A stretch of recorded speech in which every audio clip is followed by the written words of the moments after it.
I'm not quite sure how up you are with the news with people on the left, but there is a lot of disappointment on the left. Yes, there is. And it's a divided. Everybody thinks the left is split. There's three lefts. There's three lefts. Okay. So this is why I want you on here, because I'm going to educate you about the real goings on of the left, and I want you to educate me the real goings on of the right. You know what I mean? And then we'll compare and that's notes. Something that we can do in our respective roles. Yeah. So I'm waiting. So let me do mine first, and then we'll get to the Republicans. Okay. So here you got like three branches of the left. You have your Joe Biden, Nancy Pelosi, your fundraiser, all about the party machine people. That you have that section of the left, which technically they're more like moderate conservatives, but I mean, if you think about it from fiscally, you can't socially. We'll talk about that in a second. But anyway, the fiscally part's the one I'm more worried about. So and they align a lot, pretty much. So anyway, so we'll just call them the corporate Dems. So the corporate Dems, and then you got this middle group, right? The corporate Dems, right? A lot of us call them shit libs. You may have heard that word bantied about. I told you there was going to be cursing on here. Didn't I tell you? All right. I said we're not going to make a Red Fox show out of this. I promise. We'll see where the spirits of our emotions take us. But so you have the middle folks that think these are like these bookworm scholarly types that think like, oh well, we're like Noam Chomsky, we're these big brains, and you poor people, and you the working class that didn't go to school, and don't worry, we'll do all the thinking for you.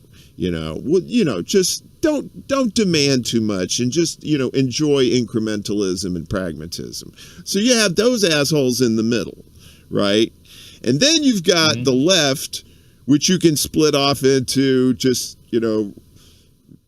people who don't know who they are. There's communists, there's socialists, there's anarchists, there's all kinds of flavors, right? But they're mostly a floating. It's like a ball of gas. That part of the left is a floating ball of gas, right?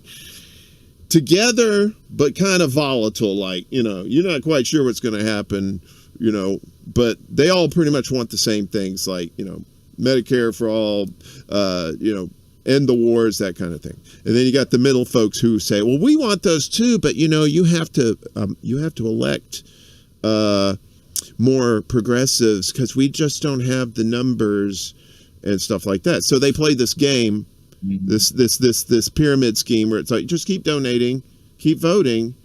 And then they come in and it's like, oh, that was a bad egg. Oh, shuckums. Maybe next time, hey, you need to donate, you need to vote, you need to get them in. And it's a racket. You know what I mean? So you have these three divisions of the left, and I'm in that gas bubble of people that's just trying to like do good things for people. You know what I mean? We ain't trying to be bookworms. We ain't trying to be rich. We ain't trying to be like the corporate Dems and have everything. We just want people to have a decent life, So that's basically the breakdown of the left. So I'm kind of curious how you kind of break down the right and what you think about it. Well, now let's talk about the right, and definitely you get into party politics with the Republican Party. You played Eisenhower in your intro. You have those Eisenhower type establishment Republicans who have historically stood for fiscal responsibility, less taxes, less government regulation. You have the think tank Republicans, as I call them. And then you have the partisan Republicans. And those partisan Republicans really came into play during the administration of Ronald Reagan. Ronald Reagan's famous for saying that somebody that you disagree with 20% of the time isn't a 20% enemy, and support the nominee no matter what. And so you have that partisan aspect of they're pretty much going to roll with whatever the party does, Republican Party good, Democratic Party bad. And then you have the base, which is a mixed bag, especially for me, the right-wing conservative base of the party, which dates back to actually when the Southern white conservatives in the Democratic Party, when the Democratic Party did civil rights, they split from the Democratic Party. And in the 1968 presidential election, they ran Alabama Governor George Wallace for president. And George Wallace took several Southern states, even though he had no backing of either of the major political parties. He still was able to win states.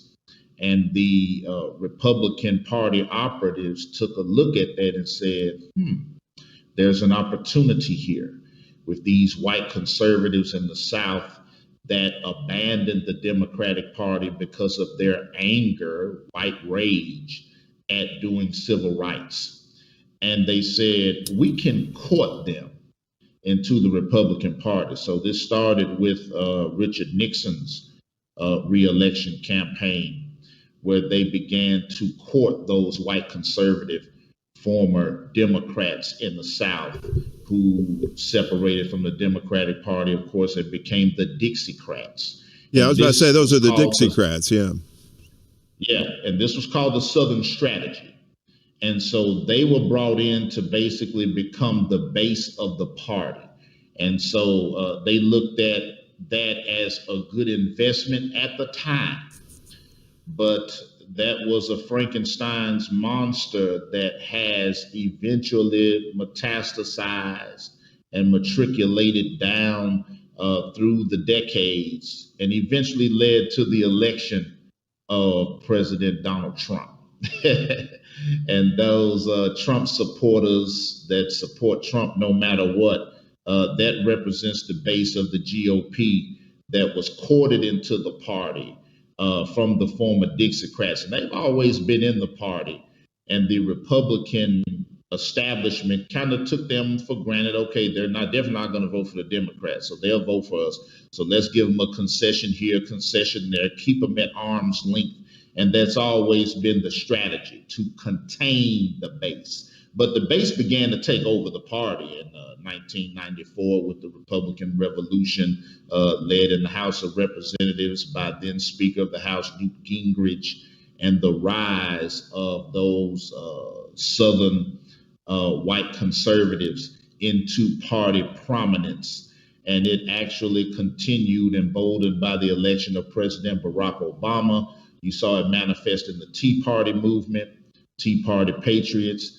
And now you see it manifesting in what I call the Trump cult, which is basically the stop the steal folks that the Republicans are so afraid of, which is why they're afraid to take stances against the obvious lies, obfuscation, misdirection, misinformation coming out of Donald Trump.